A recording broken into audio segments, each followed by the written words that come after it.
Paul Glazby, thank you for joining us on Save the Rave. How's it going? Thanks for having me. Yeah, man, it's really good to see you. And we've got so many excited listeners that are tuned in today. So I think that besides just talking about what you've been up to now, we want to get a bit of background on your DJ career. And I believe you have an announcement that you'd like to make as well on the show today. That's going to be the first time that we are going to be the first people to hear about it. That's right. Yep. Okay, fantastic. With friends. Great. Okay, so let's get into it. So, Paul, how did you first get into DJing, and who were your inspirations as a DJ? So, what made you think I want to become a DJ? I can tell you exactly where it was, and I actually sent him a message on Facebook just a few days ago about this. Right. Yeah. So back in would have been 1997, I started going out. I used to box, and when I stopped boxing, within a few weeks I started clubbing, and then that was it. And I started hanging around with these guys that I used to go to this club every week, and we started going back to these after parties. And I used to sit there, and it seemed like everybody could DJ, and I couldn't. And I'm not one of these people that I don't like to practice. I don't want to be shit at something. So, sorry, can we swear on this? Yeah, sure. Yeah. So I don't like to be shit at something in front of people. So but we used to listen to Trade 4. Pete Wardman, Trade 4, that and Tony DeVee live in Tel Aviv, those two mixes. And just a few days, 2 weeks ago, I don't really use Facebook anymore. And I went on, and Pete Wardman had sent me a friend request. And I responded to it and sent him a message saying, I wouldn't be where I am now if it wasn't for that mix. Because that was the one that got me into it. And I used to listen to that over. And this last couple of weeks, I've been listening to it again. I've just had it on repeat. It's like on YouTube Music. I've been pounding it. And I remember back then, I couldn't tell where one track started and another one finished. When I listen to it now, I'm like, yeah, that's pretty obvious. But I just not like it. So I saved up £500. I don't know if you guys understand what that is, but £500. And I got a £500 bank loan, and I bought some Technics and a mixer and practiced in secret. And then one day at an after party, I just said, oh, can I have a go? And I got up and I could do it. And everyone was like, what the fuck is this? It all just went from there. But yeah, I said to the girls, we were driving them to school and we were listening to Trade 4. And I said, you wouldn't be alive if it wasn't for this album, because my life would have taken a completely different track, and I would never have met your mom. And, like all these, I met the girl's mom in a club at Storm in the UK. Yeah. Like I wouldn't have met her if I'd not been a DJ. I wouldn't have been a DJ if it wasn't for that mix. Yeah. And Pete Warden was like, I can't believe you're even listening to it, let alone it changed your life. I'm like, trust me. That's fantastic. That's a great story. So you're one of the few DJs that's known as a proper hard house DJ. And I mean, you talk about listening to the Trade 4 album now recently, and I feel like even with us, we've had this new refound energy for hard house. We've been playing more and more proper hard house on the show lately, especially Brent. Unfortunately, he's not here today. He would have loved to say hello to you.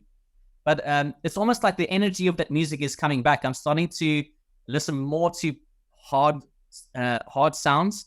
So what was it about the hard house that you loved so much? Was it just that album, or is it like what about the sound is it that you like so much? I think because growing up from being 12 years old, I just became this massive Metallica fan, and I still am now. That is my first love, is Metallica or Pantera, Machine Head. So that was my influence. And then when I latched onto this music, there was like a sort of similar, not really even the same BPM, but it had that same energy. My friend Ben. Do you remember Ben that came, the black guy that I brought? Yeah. Nice guy, wonderful guy. Yeah, great guy. But he was glad he got out alive. I'm on the joke. But he used to say about my mixing, he said it's the power of it. It's not how fast it is or hard it is. It's the power of it. Because I used to, the way I used to mix and layer, or still do, I guess, layer things together. And it just seemed like when I started at Insomniacs, a lot of the DJs would, mix into like dead beats, just mix the very beginning of a track into the very end, and you didn't have that energy. And that, I think, it's the energy and the power that I latch onto, which when I listen to Trade 4 or, those mixes that were mixed, Pete Wardman and Tony DeVee and E&M, and even Steve Thomas, even though he plays softer, but it's got that energy, but just the way. And I think that was the transfer from the metal that I've been listening to. It just linked together. So when, you know, people found out that I was a Metallica fan after knowing me as a DJ for 2 or 3 years, people were like, oh yeah, I get it. You know, like it made sense to people. So, and I used to speak to Mark Foster that used to run Tidy Management. You remember Mark? Yes, yeah. And he used to say, God, is it not, you know, listening to that stuff all the time, does it not just like wear you out? And I was like, if I listen to the stuff that you like, all that laid back, you know, stuff, I said, that agitates me. Like this stuff. I actually went to a health, you know, I used to be a personal trainer. I went to a health and fitness seminar, and this guy was talking about how they'd studied these cells and they'd played heavy metal music and it had made the cells react in a negative way. Yeah. And they were making this blanket statement that heavy metal music was bad for human cells. And I said, I put my hand up and all these like hundreds of people are looking at me like, what's this guy on about? And I said, I love heavy metal. Like if you play rap music to me, I can feel myself getting agitated. And this guy's like, oh, I never actually thought of that. You know, that it might just be that the cells that whoever's cells these were may have not liked that type of music and reacted in a negative way. So it's all about the feeling. I think the feeling I get from heavy metal, I get from the hard.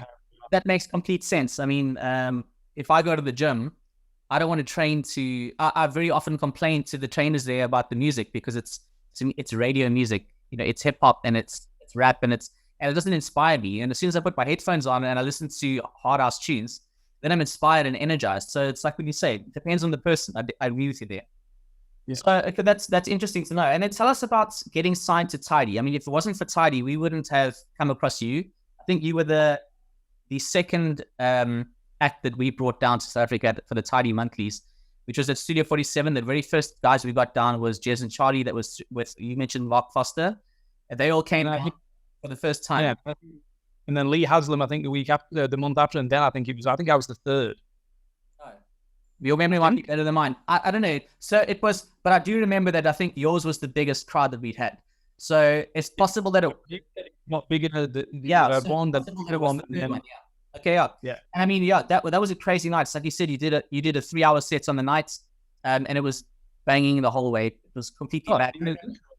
I'll tell you what, to this day, I mean, I don't even know how many gigs I've done, but that would be top 3 for me. Like when people say best gigs you've ever played, and I just there's a Dance Valley gig. There was a gig in Adelaide that I did, and Cape Town. I've said that for years. Lee Haslam said the same thing. He said his top 3 gigs was Studio 47 was in his top 3. So we obviously did something right for a while. But interesting story. I almost didn't get signed to Tidy. Yeah. What happened there? Basically, this is going to be just audio, so people aren't going to see the inverted commas, but I was being managed by in Sheffield, and he wasn't doing a particularly great job. And he was also managing Lee Haslam, but he knew that he was only managing Lee until Tidy Management got set up. And then when Tidy Management got set up, Lee Haslam obviously was there, Jez and Charlie were there, Mark Gray was there. And around that time, I was playing Insomniacs, and Tidy were doing the Insomniacs album with Insomniacs. There's like a joint thing, but then they had a bit of a falling out for some reason. They couldn't agree on the terms. And part of the deal was that I was going to do the second disc because I was the Insomniac resident. So anyway, Andy Pickles called me into the office and he said, look, we're not doing the album with Insomniacs anymore. And I thought he was going to tell me, you're not doing it either. But in fairness, and I always respected Andy for this because I wasn't really anybody at that stage. He could have easily just binned me off. But he said, we still want to give you the opportunity to do it if you want. We're just going to call it Insomnia. And I was like, okay, great. So we did that and we were doing the album. And then I still didn't get asked for Tidy Management. I'm like, what is going on here? Like, I'm doing an album for them. Like, surely I'm at the caliber of these other guys. Like, that's how I felt. And so I knocked on his door, Andy Pickles, and I said, I just want to ask, why have I not been asked to join Tidy Management? And he said, oh, we wanted to. He said, but Lee spoke to the guy that was managing him, and he said that you got an exclusive contract for the next 2 years. And I'm like, what? So I said, that's not right at all. So anyway, the next day I was signed to Tidy Management. I got rid of this guy. And then the rest is history. But if it just goes to, if I had not knocked on his door and, they would have never, it would never have happened. Yeah. Fantastic. Okay, and then so besides Tidy, you also had your own label, Vicious Circle. How did that get started? And what was your basically, well, I did. So I wrote Kick It. Yeah. And the B-side, Rough and Tough.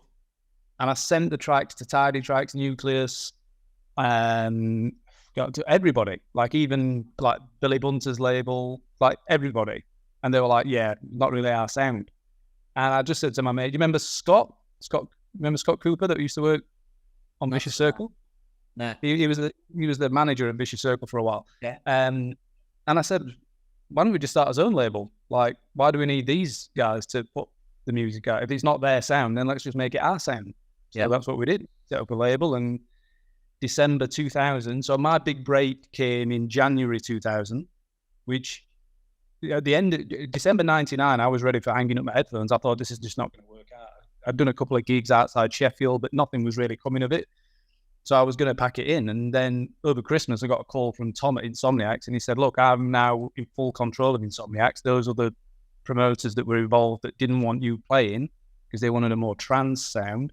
He said, I've got rid of them. It's just me. I want to get you in. So at the end of January, I did my first set. And then that same year, by the October, I did my first international gig, which was in Canada. And then in December, I launched Vicious Circle. So it's 20 years old this December. That's great. Yeah, because you came to Cape Town, I think it was probably March, April, May, somewhere around there in 2001. Yeah, that's right. Yeah, because we just opened the club. So, wow. So, I mean, 20 years of Vicious Circle, and they're still going. That's right. Yeah. Are you still involved? Well, this is the announcement. So basically, I've not been involved, and it's 8 years. 2012 was the last time I did a track. But because it's the 20th anniversary, and Ben was saying that everyone that's contributed, not everybody, but all the big names that have contributed to Vicious Circle over the last 20 years, he's got people doing tracks, and he said it's just not going to be the same if you're not involved. So I'm actually dusting off the old studio boots and doing a track in the next 2 or 3 weeks. So by December, by Christmas, there'll be a new Glazby track. I've had a few ideas running around my head, but just had no outlet for it. But I thought, Ben does such a good job, and he's so devoted. I remember when Ben was, like just a bedroom DJ, and he used to come and he used to work for Vicious Circle, packing all the records and, like working alongside me and Scott, driving me to gigs sometimes. And then, he is now basically like Hard House wouldn't even exist anymore if it wasn't for Ben Stevens. He's so pivotal to everything. Now, I don't think people give him the recognition that he deserves. So when he said to me, can you do it? I'm like, yeah, of course I can. Now, yeah, new Glazby by the end of the year. Okay, great. So we're going to look forward to that. Yeah, my brother's a big fan of Ben Stevens because obviously, like you say, he's one of the only guys that are really still pushing that hard house sound. Mm. And then, so as a DJ, you've got to tour the world a lot. And where were your favorite countries or cities to DJ? So out of your whole career, where were your favorite countries or cities to play? Well, I mean, obviously Cape Town, the Adelaide. So my biggest concentration of fans in the world is Adelaide. So because the thing is in Australia, like the cities are so far apart. If you play in Adelaide, pretty much 95%, maybe more, are people from Adelaide. Like if I play in Sheffield, where I'm from, then people will come from Leeds, Birmingham, maybe even London. Like the people that are there aren't all from Sheffield. But if you play in Adelaide, most of the people from Adelaide. If you play in Melbourne, most of the people from Melbourne. Yeah. So I can do a gig in Adelaide, probably even now, and pull hundreds, maybe even 1,000 people just from that one city. Like it's always been for the last almost 20 years. It's been the biggest stronghold of Glazby fans in the world. And people, when the first gig I ever did there was a Thursday night. Yeah. And we thought it had just been thrown onto the tour just to make up the numbers. It was me and Ingo. Remember Ingo Starr? Yeah. Yeah, me and Ingo, we flew down. It was just us that were on a Gatecrasher tour. Tidy Tracks we were doing the sort of second room in the Gatecrasher was the main room, and then we did the second room. But then on the Thursday, it was just a Tidy event. So it was only me and Ingo. We went down and we were like, oh, this is going to be shit. Thursday night. And everyone said Adelaide's like a retirement village. So we were like, Thursday night in a retirement home, like, what's this going to be like? And just amazing. That's fantastic. That's a name I haven't heard in a while, Ingo. So is he also in Australia? No.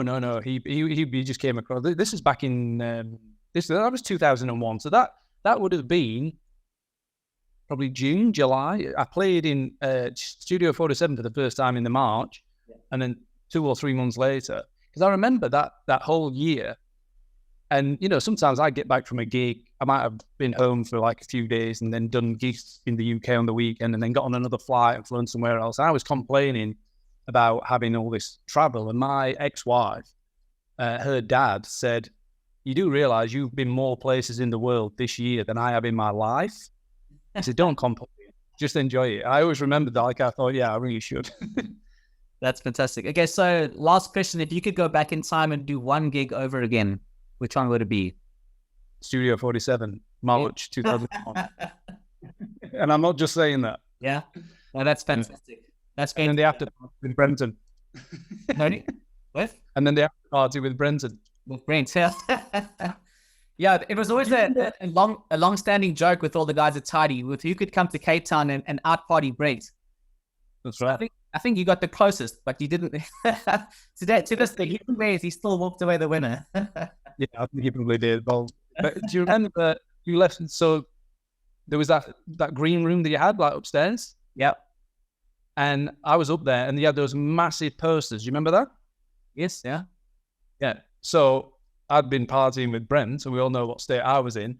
Someone gave me a marker pen and said, "Can you sign some posters?" So I think whoever gave me, it might have even been you that gave me the marker pen. You maybe wanted 2 or 3 posters to give away. And one by one, people left the room, and I ended up sat there on my own. And then someone walked back in, and I'd signed like 150 posters. They're all on the floor. That's great. Okay, Paul, so listen, we need to do this again. And I think that next year, early next year, when this whole COVID situation, all the travel bans have been lifted, we'll definitely make a plan.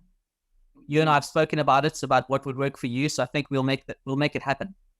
Yep. So let's keep in contact, and I think the listeners will go nuts when they hear that you're going to be releasing a new tune towards the end of the year, and definitely organize something for you to come back to Cape Town early next year.